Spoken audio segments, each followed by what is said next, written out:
Yes, good afternoon. Today we're going to talk a little bit about tourbillons and what makes them just so revered and so special in the watch industry, and in particular our Imperial tourbillon. Sterling Original has been a leader in the tourbillon field now for the last several years, but in the last 6 months we've been producing these tourbillons with this movement we're going to talk about at a rate of about 75 units per month, and that's all we're able to get on these movements. It's very difficult to get this particular tourbillon movement in any kind of quantity, and we're going to talk about again what makes it so special to own a tourbillon.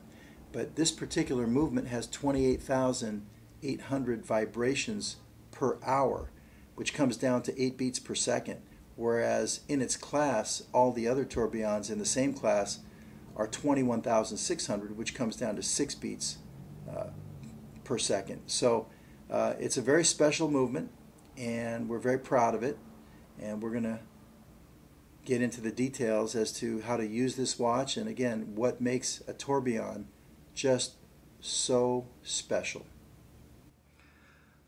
All right, before we get into what is so special about a tourbillon, let's talk just for a brief moment here about the Imperial tourbillon. This particular movement also features a dual time zone indicator over here at the 9 o'clock position, and you have an AM PM indicator over here at the 3 o'clock position with the sun and the moon. So let's talk about quickly how to set your watch for a secondary time zone. And for demonstration purposes, let's use LA and New York. We'll use East Coast and West Coast time zones. You can use Paris, London, whatever you want to set your time difference. But a 3-hour time difference, I think everybody understands. So if we take a look at this watch right now, it's showing 2 o'clock on the main dial,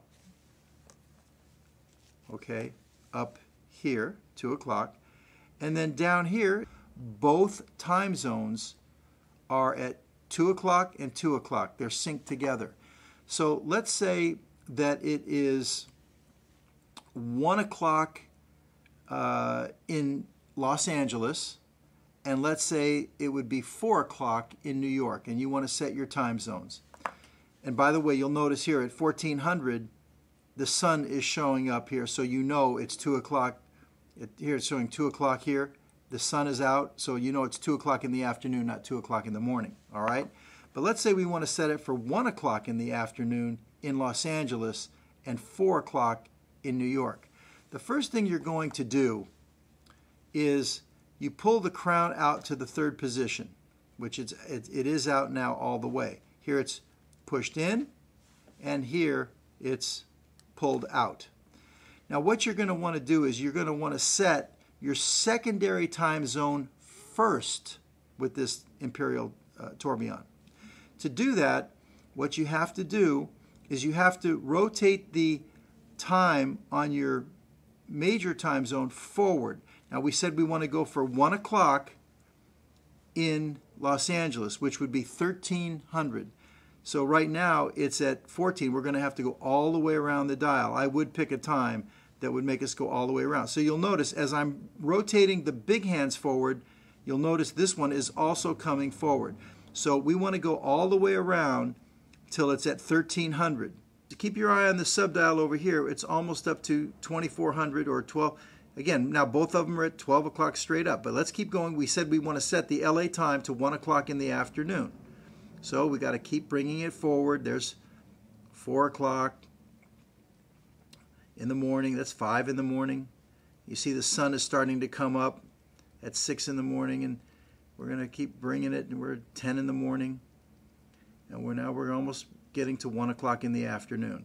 So now, as we get to 1 o'clock in the afternoon, this is at 1300. You see it's right between the 12 and the 14. It's on 13. So in Los Angeles, we're saying it's 1 o'clock in the afternoon. Now we want to set New York to 4 p.m. What you have to do now is rotate your hands backwards. And you'll notice when I go in reverse, what happens? if you keep your eye over here, it's not moving. It's stuck. It remains at 1 o'clock. So now you're setting your time differential. So we're going to go all the way back to 4 p.m. So let's go back to 4.